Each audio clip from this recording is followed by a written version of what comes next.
We were driving through the countryside on our way to visit my mother when we passed a small, weathered stone church nestled among rolling hills. Nothing particularly remarkable about it. Just one of those ancient rural churches that dot the landscape of rural England, probably dating back centuries. But when my 6-year-old daughter Isabella saw it, her reaction was immediate and unsettling. "Stop the car," she shouted suddenly, pressing her face against the window. "What's wrong, sweetheart?" "That's the church. That's where I was married." My husband Thomas and I exchanged confused glances. "Married? Isabella, you're 6 years old. You've never been married." "Not now," she said, her voice taking on that eerily mature tone she sometimes used. "When I was Catherine. When I was 12. Catherine." A name she had mentioned before, always with the same distant sadness. Always in past tense. Always as if she were speaking about someone else entirely. I was married in that church when I was 12 years old. To the old man with the angry face. My blood ran cold. My 6-year-old daughter was describing child marriage with the weary resignation of someone who had lived through it. "Can we go inside, Mama? Please, I want to see if the altar is still the same." Against every rational instinct, I found myself pulling into the small gravel parking area beside the church. My name is Margaret, and this is the story of how my daughter, Isabella, led us into St. Mary's Church in the village of Little Haddenham, and revealed memories of a child marriage from the 16th century, so detailed and historically accurate that they changed everything I thought I knew about the past, about injustice, and about the innocent souls who carry the weight of centuries-old trauma. Isabella had always been an unusual child when it came to concepts of marriage and relationships.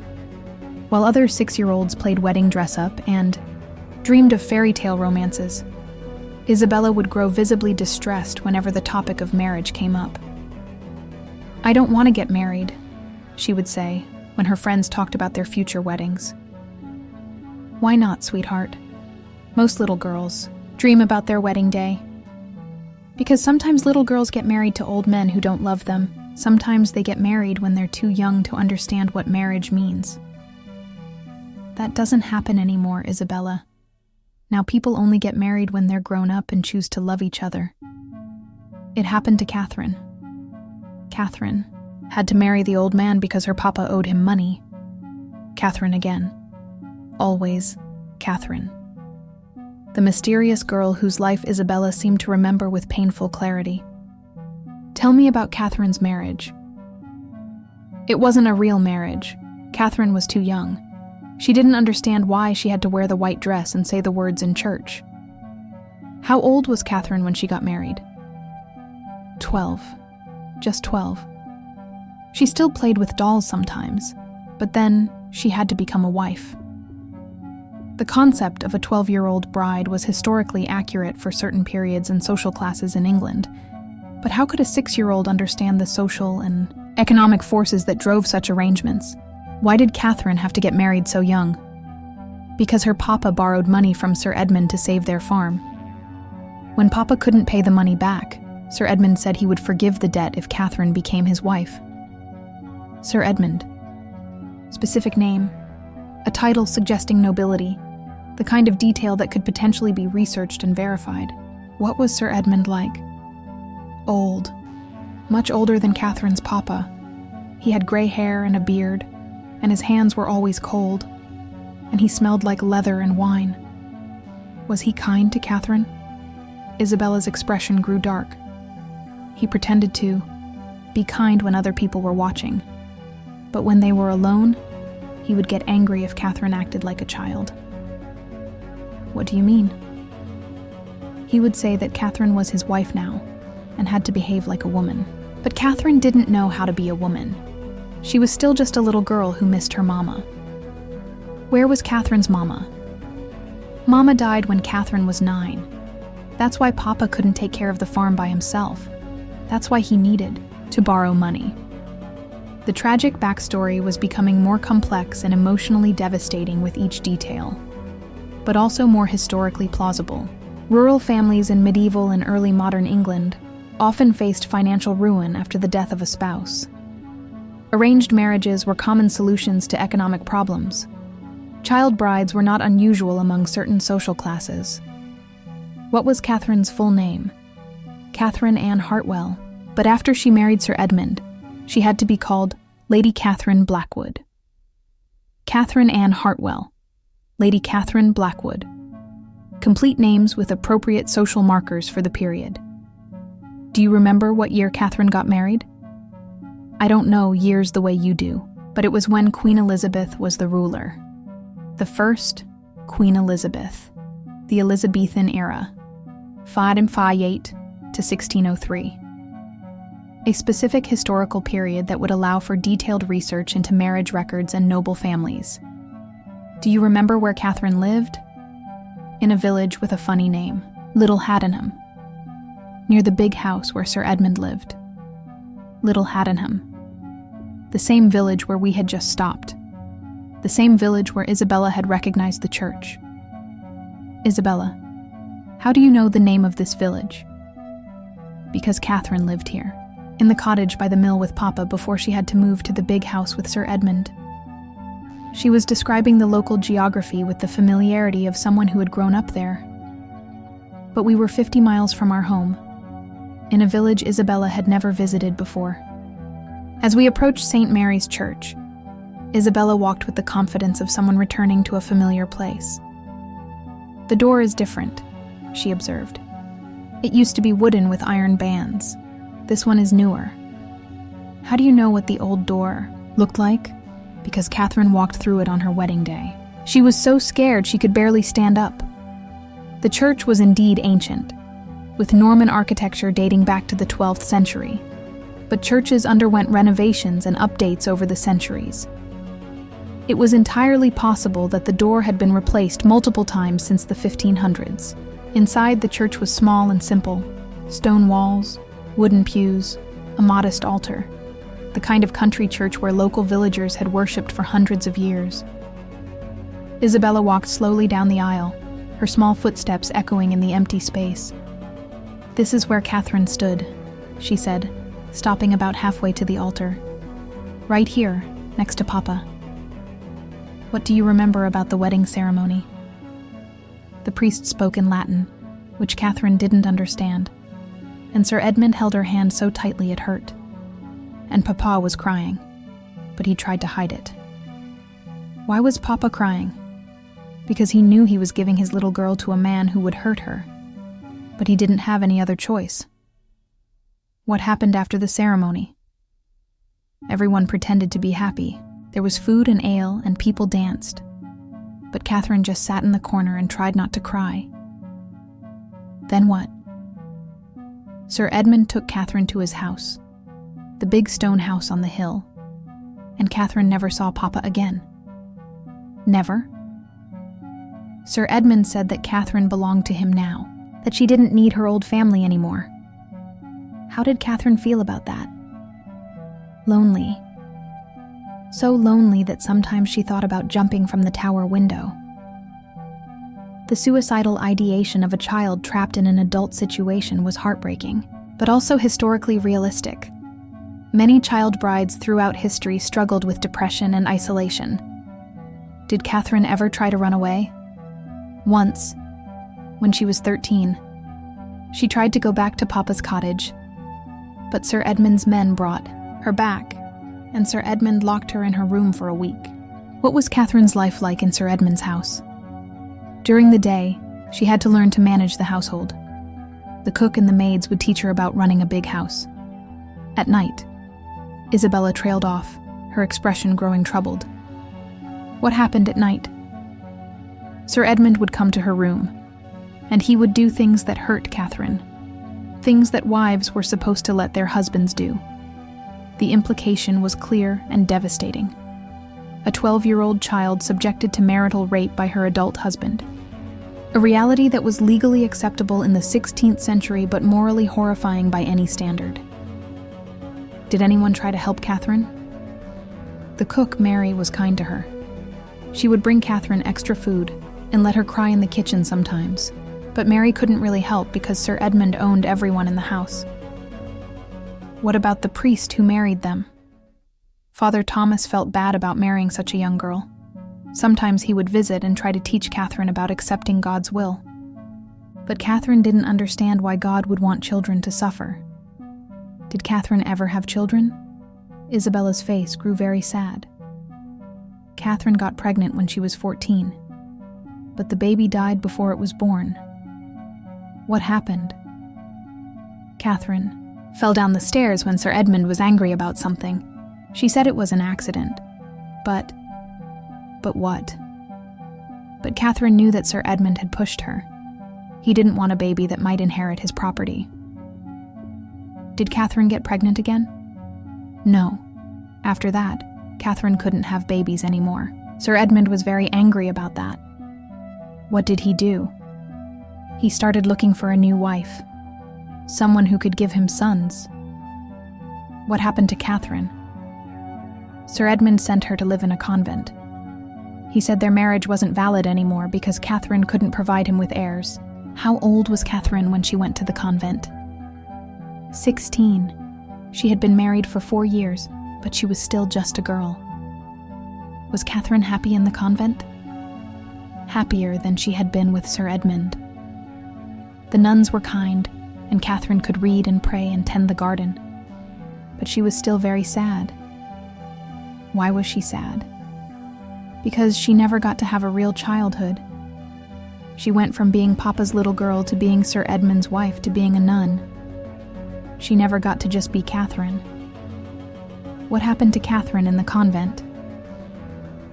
She got sick, the same sickness that killed her mama. Her lungs filled up with water, and she couldn't breathe. How old was Catherine when she died? 18.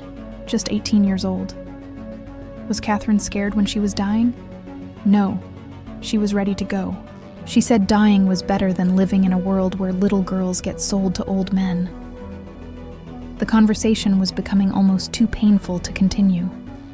But I needed to understand how Isabella could know such specific details about a life that had allegedly ended over 400 years ago. That evening, after we returned home, I found myself researching Elizabethan marriage records and the village of Little Haddenham. What I discovered made my hands shake. Little Haddenham was indeed a real village with documented history dating back to the Norman conquest. Parish records from St. Mary's Church showed marriage entries going back to the 1500s, and buried in the digitized records from the Somerset Heritage Center, I found an entry that stopped my heart. October 15th, 1582. Marriage between Sir Edmund Blackwood of Haddenham Manor and Catherine Anne Hartwell, daughter of William Hartwell, farmer. Catherine Anne Hartwell, Sir Edmund Blackwood. The exact names Isabella had provided. The exact location she had identified. The exact historical period she had described. But there was more. I found additional records documenting the Hartwell family. William Hartwell had indeed been a tenant farmer who had borrowed money from Sir Edmund Blackwood to save his farm after his wife Margaret's death in 1579. The debt had been forgiven in exchange for Catherine's marriage to Sir Edmund. Court records from 1586 showed that the marriage had been annulled on grounds of Catherine's inability to produce children, and convent records from Glastonbury Abbey documented the admission of Lady Catherine, formerly Blackwood, in the same year. The final record was a death entry from 1588. Sister Catherine, age 18, died of consumption. May God have mercy on her soul. Every detail Isabella had provided about Catherine's life and death was historically documented. The child marriage, the financial arrangement, the annulment, the convent, the early death. All of it real. All of it verifiable. All of it impossible for a 6-year-old to know. The next day, I called Dr. Helen Richardson, a medieval historian at Oxford University, who specialized in women's history. Dr. Richardson, I'm researching a 16th century marriage case involving Catherine Hartwell and Sir Edmund Blackwood. Oh, the Haddenham case. Yes, I'm familiar with that one. It's actually quite well documented for a rural marriage of that period. Can you tell me what you know about it? It's a tragic example of how economic pressure led to child marriage among the lower gentry. Catherine Hartwell was 12 when she was married to Sir Edmund, who was in his 40s. Do you know anything about the circumstances of the marriage? The father, William Hartwell, had incurred significant debt to Sir Edmund after his wife's death. The marriage was essentially a debt settlement. What happened to Catherine after the marriage? The records suggest it was not a happy union. The marriage was annulled after 4 years due to Catherine's failure to produce children. She was sent to Glastonbury Abbey, where she died young. Have you ever encountered any family oral traditions or legends about this case? Not really. It was fairly typical for the period, unfortunately. Child marriage was common among families with financial difficulties. Dr. Richardson, would it be possible for me to visit the sites associated with this case? Certainly. Haddenham Manor is now a heritage site, and St. Mary's Church still has the original marriage register. Would you be willing to meet with us there? I'd be delighted. This case is particularly interesting because of how well documented it is. The following weekend, we returned to Little Haddenham with Dr. Richardson. Isabella's reaction to seeing the historian was immediate and positive. She has kind eyes, Isabella told me, like Sister Margaret at the convent. Dr. Richardson was fascinated by Isabella's knowledge of historical details. How do you know about Catherine's life? She asked, gently. Because I remember being Catherine, Isabella replied matter-of-factly.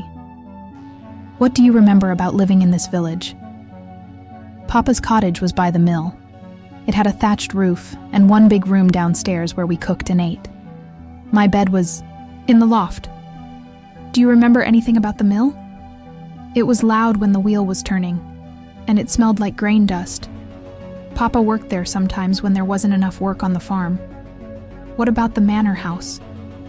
It's on the hill, behind those trees, big and cold and dark inside. Too many rooms for one person. Dr. Richardson led us up a winding path to what remained of Haddenham Manor, now mostly ruins, with only some walls and foundations still standing. But Isabella walked among the ruins with recognition. This was the Great Hall, she said, pointing to an area marked by foundation stones, where Sir Edmund held court and entertained guests. And there, she pointed to another section. That was the kitchen. Mary the cook worked there. She was the only person who was kind to Catherine. What about your bedroom? Isabella pointed to the remains of what had once been a tower. Up there, in the round room, Catherine could see the whole village from her window. Show me where Catherine fell down the stairs. Isabella led us to a section where stone steps were still partially intact. Here. Catherine was coming down to the Great Hall when Sir Edmund pushed her. He said she was moving too slowly. How do you know it wasn't an accident? Because Catherine felt his hands on her back. Because he smiled when she fell. Dr. Richardson was taking notes frantically. These details matched the archaeological evidence perfectly, she told me privately. The layout she's describing corresponds to the manor house plans we've reconstructed from historical documents. Is it possible she could have learned this information somewhere else? Not the specific architectural details. Some of what she's describing isn't in any published sources, such as the location of the kitchen, the design of the tower room, the layout of the servants' quarters. These details come from estate inventories that have never been digitized or published. How could she know them? I honestly don't know, but her knowledge is extraordinarily accurate. Back at St. Mary's Church, Dr. Richardson showed us the original marriage register. Written in Latin in faded brown ink, the entry documented Catherine and Sir Edmund's wedding. Isabella studied the page carefully. That's Father Thomas's handwriting, she said. He wrote very carefully because he wanted people to be able to read the records. How do you know it was Father Thomas who performed the ceremony? Because Catherine remembered his voice. He spoke slowly and clearly so people could understand the Latin words. Do you remember any of the Latin words? Isabella nodded and began reciting what sounded like marriage vows in Latin. Dr. Richardson's eyes widened. Those are the correct Latin marriage vows for the period, she whispered. Where did you learn Latin? Catherine learned some Latin from Father Thomas, when he visited the manor, he said noble ladies should be able to read religious texts. Over the next several hours, Isabella provided an extraordinary amount of detail about daily life in 16th century Little Haddenham. She described seasonal festivals, farming practices, household management, religious observances, and social hierarchies, with the accuracy of someone who had lived through them. The harvest festival was in September, she told Dr. Richardson. Everyone in the village would bring food to share, and there would be dancing in the churchyard. What kind of food? Bread and cheese and ale. Sometimes meat if someone had slaughtered, a pig, and apples from the orchards. What did women wear to the festival? Their best dresses with clean aprons, and the married women covered their hair with white caps. What about children? Children ran around and played games. Catherine used to love the harvest festival before Mama died. What games did children play? Hide and seek among the hay bales, and dancing around the maypole, and skipping stones in the stream. The level of historical detail was staggering. Dr. Richardson confirmed that Isabella's descriptions matched everything known about rural English life in the Elizabethan period. This child has knowledge that most graduate students in medieval history don't possess, she told me privately.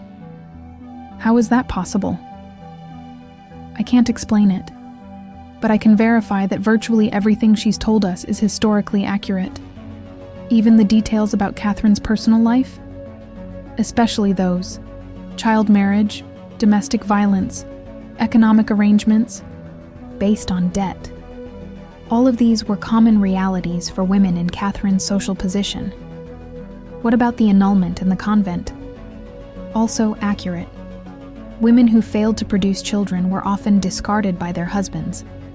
Convents provided refuge for discarded wives, though it was essentially exile from society. And the cause of death? Consumption, tuberculosis, was a leading cause of death, especially in closed communities like convents. As the day progressed, I began to understand that Isabella's memories of Catherine's life were not just historically accurate. They were emotionally authentic. She spoke about Catherine's experiences with the psychological insight of someone who had lived through trauma. Catherine never learned how to trust people after Sir Edmund, Isabella told me. Even when the nuns were kind to her, she was always waiting for them to hurt her. How did that make Catherine feel? Lonely. Even when she was surrounded by people, Catherine felt alone. Was Catherine angry about what happened to her? Sometimes. But mostly she was sad. Sad that she never got to be a child. Sad that she never got to choose her own life. What did Catherine want most?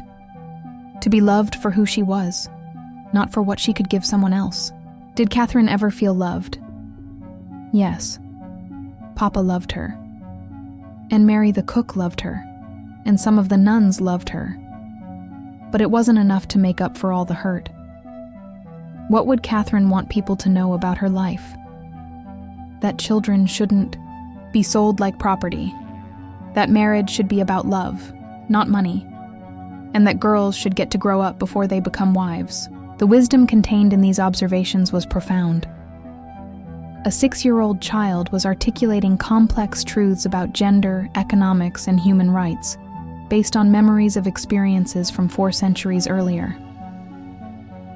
That evening, Dr. Richardson invited us to dinner to discuss her findings. I've been studying medieval women's history for 20 years, she said. I've never encountered anything like this.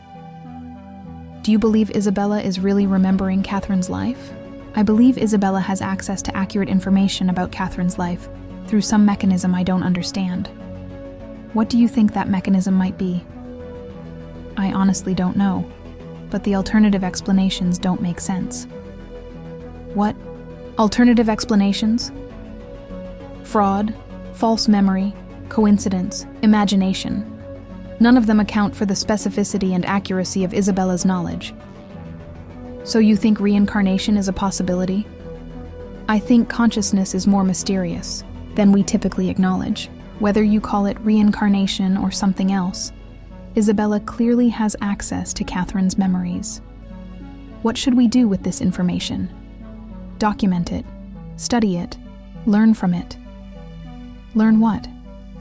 That the past isn't as distant as we think, that individual stories matter, even when they're hundreds of years old, and that children's voices deserve to be heard, whether they're speaking from this lifetime or another.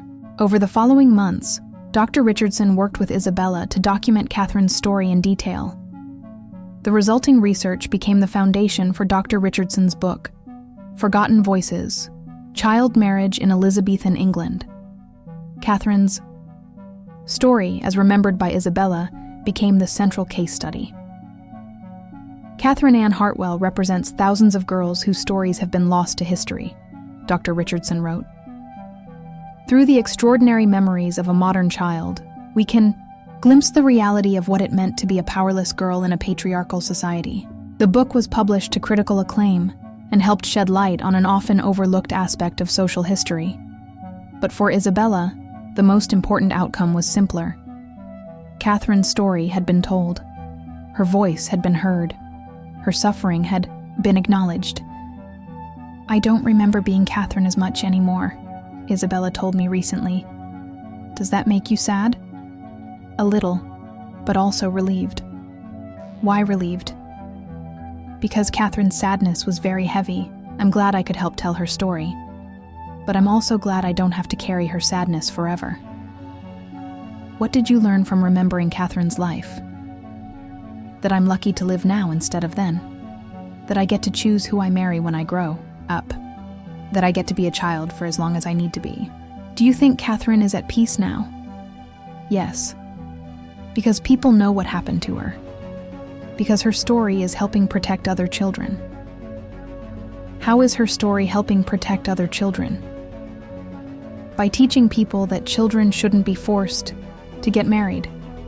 That children need time to grow up before they make grown-up decisions. Anything else? That love should be gentle, not scary. And that families should protect children, not sell them. Today, Isabella is 9 years old.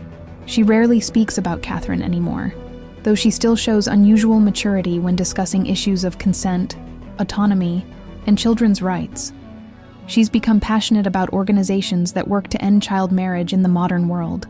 "There are still girls like Catherine," she told me when we watched a documentary about child marriage in developing countries. How does that make you feel? Angry, but also hopeful. Why hopeful? Because now people know that child marriage is wrong. Catherine didn't have anyone to speak for her, but today's girls do. Who speaks for them? Lots of people. Teachers, lawyers, doctors, other children. And sometimes girls like me who remember what it was like. Do you want to help speak for them? Yes. Because every girl deserves to have a childhood. Every girl deserves to choose her own life. Last month, Isabella spoke at a school assembly about children's rights. She didn't mention Catherine or reincarnation, or impossible memories. She simply spoke about the importance of protecting children from adult decisions they're not ready to make. "Children need time to grow up," she told her classmates. "We need time to learn and play and discover who we are before we have to make big decisions about marriage and families." "How do you know this?" one of her friends asked. "Because I know what happens when children don't get that time, and it's not fair." The teacher later told me it was the most mature and articulate presentation she had ever heard from a 9-year-old. But I knew where that maturity came from. It came from carrying the memories of a girl who never got the chance to grow up, who was forced into adulthood at 12 and died before she reached 20, who lived and suffered and died in silence, until Isabella gave her voice back. Tonight, as I write this, Isabella is sleeping peacefully in her bed, no longer haunted by memories of child marriage and domestic violence, no longer carrying the sadness of a girl who died 4 centuries ago, just Isabella. Safe, loved, free to be a child for as long as she needs everything Catherine should have been, but never got the chance to be. But sometimes, when Isabella thinks I'm not watching, I catch her reading about organizations that work to end child marriage. Are you thinking about Catherine? I asked her once. Yes, but not in a sad way. What way? In a grateful way. Because Catherine's story is helping change the world.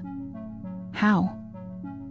Every time someone learns about what happened to girls like Catherine, they understand why children need to be protected. Do you think Catherine would be happy knowing her story is making a difference? I think Catherine would be happy knowing that other girls get to have the childhood she never had. So I ask you this. When a 6-year-old child recognizes a church and describes being married there as a 12-year-old bride, when they know historical details about child marriage practices from centuries past, when they carry memories of trauma that belonged to someone who died before they were born, when they somehow become the voice for a silenced victim of historical injustice, do you dismiss it as imagination? Or do you consider that maybe consciousness survives physical death? That injustice creates memories too powerful to be erased? That victims of historical oppression might find ways to speak through the innocent voices of the living? That some stories are too important to remain buried in the past? I used to think history was something that happened to other people in other times. Now I know that history lives within us, that the past speaks through the present, that children who died too young sometimes find new voices to tell their stories. And maybe that's the greatest gift Isabella could have received from Catherine. Not just the memories of suffering, but the opportunity to transform that suffering into advocacy, to turn pain into protection, to ensure that Catherine's story serves as a warning rather than just a tragedy. Some marriages are made in heaven, but Catherine's was made in desperation, and it took 400 years for her voice to be heard. Some silences last lifetimes, but some stories refuse to stay silent. The rest is just time, and truth has all the time in the world.